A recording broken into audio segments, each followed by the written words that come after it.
At this point, there's no turning back. Glorbus, the small but mighty goblin, has defied logic, reason, and probably the intended functionality of Skyrim that Todd Howard himself has made. Fists that have shattered the toughest of metals, slayed the strongest of beasts, and entire game sessions that have been lost in the merciless void of crashes. And yet, we persist. With 3,500 mods that bend the world of Skyrim beyond recognition and the legendary difficulty that ensures nothing comes easy, the only path forward is through. Of course, we begin where we left off, right after the Dragonborn questline, having just slayed Mirak, and now it was time to go deposit all the goods I got, including putting all those expensive books the Seekers had in a sell pile at the Dragonborn Museum. I also respec my hand-to-hand skill tree, again. Next, I went to the Dark Brotherhood Sanctuary to start the questline, hoping for some quick and easy tasks.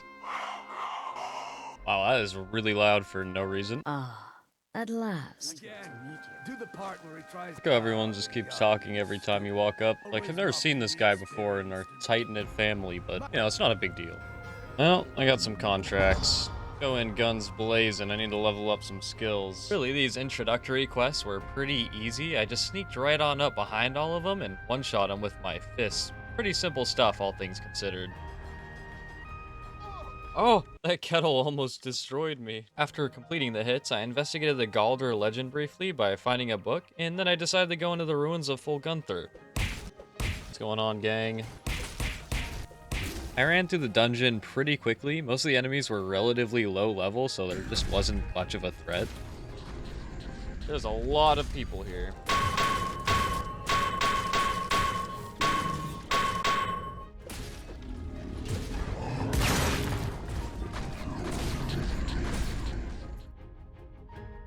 Alright, so I just need to find the other fragments and life will be great. But first, let's go back to Nazir. What a kind and wise wizard you are! Oh, of course, the lunatic jester Cicero made his grand appearance, and I received another contract for somebody in Markarth. First, I went to Whiterun to run some errands, but then I got stopped by the courier who gave me a very interesting letter saying Tamriel was at stake, referencing the Oblivion Crisis of all things. Feeling a little anxious about the note, I went to the Pugilist Shrine, but came upon something very broken. So, is this broken or broken? Because I have a ridiculous amount of skill points that I could literally just buy.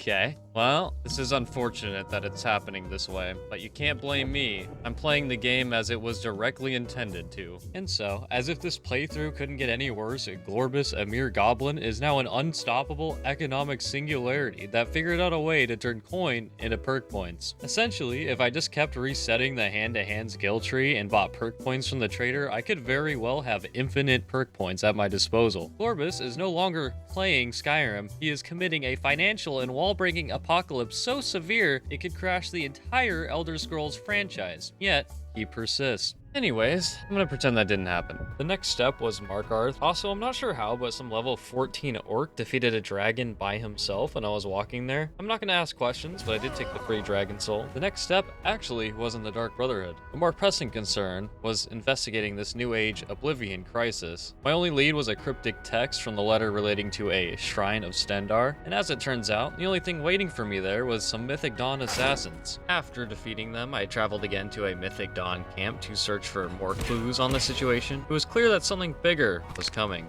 As it turns out, they might have succeeded in making a gateway, so I went to the Islade ruins of Riel to learn some more. After entering, I was tasked with grabbing 4 elemental shards.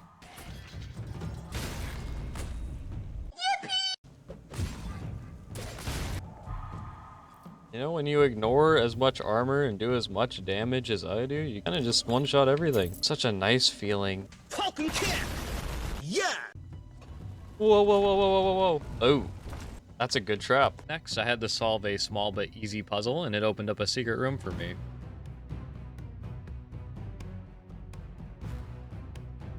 Oh my gosh, it's a dragon priest.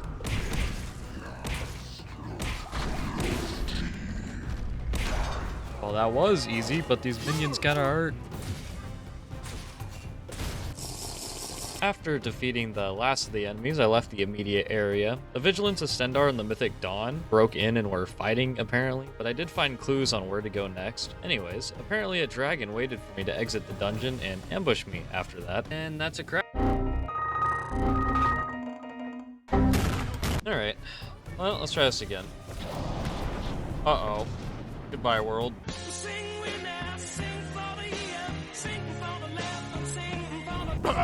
Yeah, so I basically just ended up running, or I guess flying away. But that aside, I was pretty confident I found the gateway, so I fast traveled near Riften to go and find it. Apparently I'm impervious to any kind of solid object. It's my superpower. Let's go find out about this Oblivion gate. Gotta be pretty interesting, right? I call that one the Goblin Thrust. I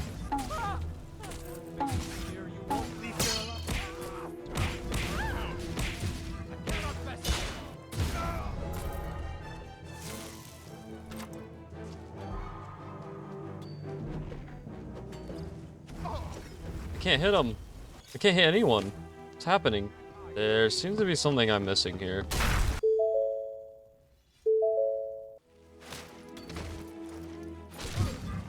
Oh, well, that works. Oh my gosh, it opened. Oh, that's actually kind of sick. Oh my gosh, it's so cool. This is certainly interesting. Honestly, I really was not expecting a visit to the Deadlands in this playthrough, but I guess quite literally anything is in the realm of possibility with 3,500 mods. Also, everything here, from the enemies to the literal plants, are very dangerous. Daedra has a large arsenal of poisonous gases at their disposal. It probably violates the Geneva Convention, honestly.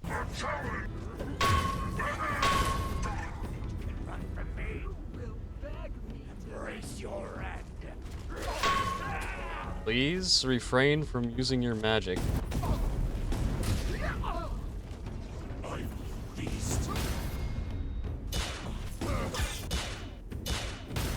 Time for a counterattack. Well, that was easy. Anyways, I grabbed his unique sword. Apparently my task here was to defeat that guy, retrieve his sword, and then do the same thing to another powerful Dremora. I'm gonna have a lot to sell after this. I'm already extremely heavy. You the big bad Dremora I'm supposed to slay? I will enjoy this. Well, it's time to return to Tamriel. I completed the mission, and now it's time to get back home. Pretty neat questline, all things considered. I'm not sure a lot of people expect to visit the Deadlands in a Skyrim playthrough, I'll be honest. Okay, what did I just walk into? Oh, someone got the cage treatment. The terrifying spell. After all of that, I left the cavern and basically solved another Oblivion Crisis before it even started, so I was feeling pretty good. Of course, like any good adventure, I met up with my favorite trader to sell a ton of stuff, and then I went to the museum after that to drop even more things off that I couldn't sell. Well, I can see the sell file is finally starting to work. Now it was finally time to do some enchanting. I'm only level 32 on enchanting, so they won't be that good yet. And also, don't worry, I won't be using any exploits to make the enchantments completely overpowered, but I will be solely focusing on enchants that increase my damage. A glass cannon type of build. Also, any potions I find nearby or any perks that I use are all fair game to me, although it'll be a while before we do some enchant maxing, if you will. It may not seem like much now, but trust me, we will break Skyrim with our fists alone at some point. Just wait. So, after stacking Fortify unarmed damage and stamina, it was time to do some adventuring. And what better to do than go assassinate civilians for the Dark Brotherhood. And so, I was ordered to defeat a guy who is the leader of a band of bandits, and I was even offered a bonus for another job. How exciting.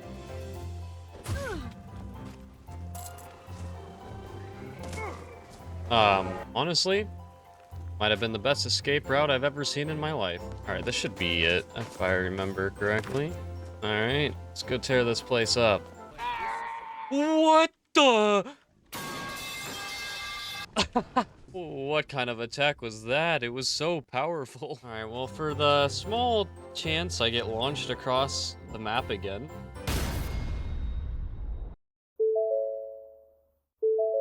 after watching this back, I realized something. The damage reflected scales off of the difficulty, that being legendary, but they've always been orcs with heavy armor, or in this case, a goblin Riker, so it seems they inherited the reflect blows perk, and it isn't a 10% chance to proc, it's 100%. I'm assuming it's a bug, but that is pretty fun. Now inside, I had a job to complete and a dungeon to explore. That skeever's probably pretty cooked.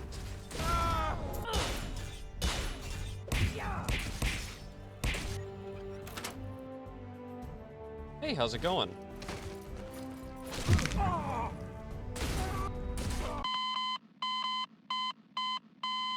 Oh no! I'm gonna have to clear this whole place out again. It's one of those guys that knows steam magic. Oh, even worse!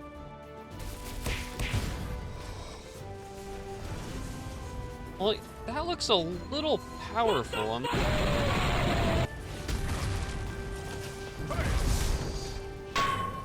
Easy peasy lemon squeezy. Honestly, that did way more damage than I thought I was going to.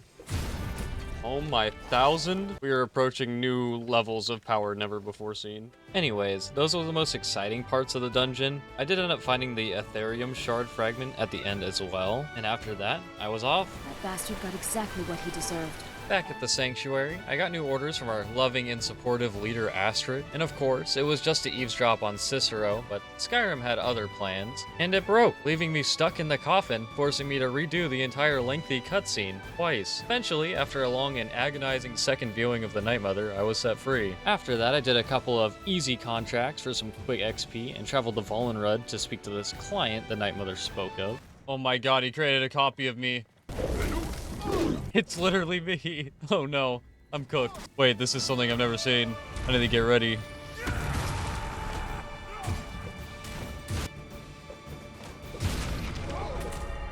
Aww. Honestly, I was kind of worried he was gonna one-shot me for a second. If he copied any of my skills, I would have just been done for instantly. You guys probably know, but they asked me to assassinate the Emperor of Tamriel, a task that wouldn't be so easy. I cleared out the dungeon after speaking to him, and then I was on my way to become a serial fister of royalty. What the? What? What caused this?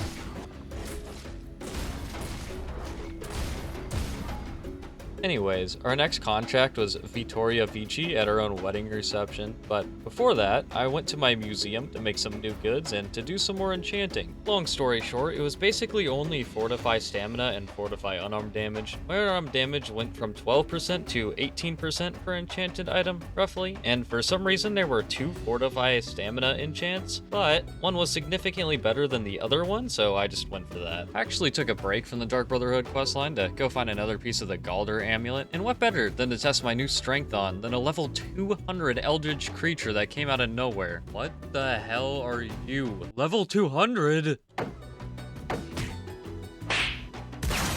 was level 200, and now it's gone. I just crit it for 1,000 damage. Seems my upgrades are working nicely. Your attacks don't affect me, buddy. At this point, now I've become the master of fisting itself. There's absolutely nothing that can stop my rampage. The dungeon itself was pretty easy, thanks to my new upgrades. Well, that was easy. So after that, I went to this reception, and I spoke of my feelings really loudly, but unfortunately, it caused her some internal hemorrhaging as my shout threw her against a concrete wall. Next, it was Gaius Maro, a member of the Emperor's personal guard. I caught him in the right alleyway at the right time. When I returned to the sanctuary, the jester that literally nobody likes apparently went on a rampage, so now I need to go personally hunt down a psychotic clown with a knife.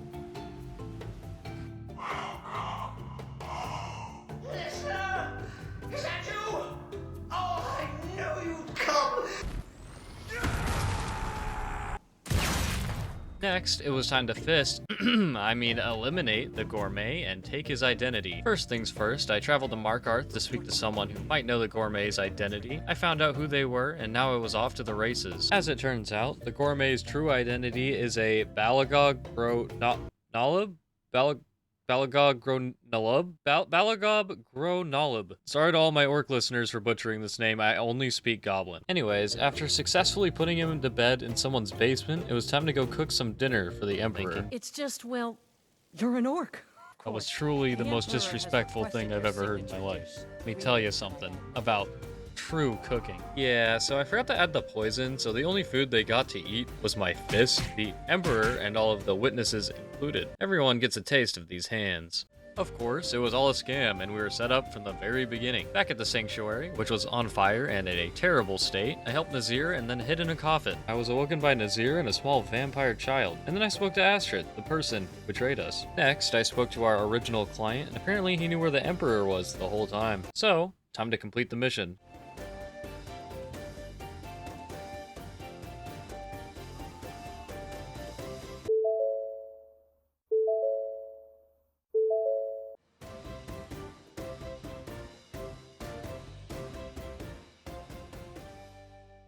Come now, don't be shy.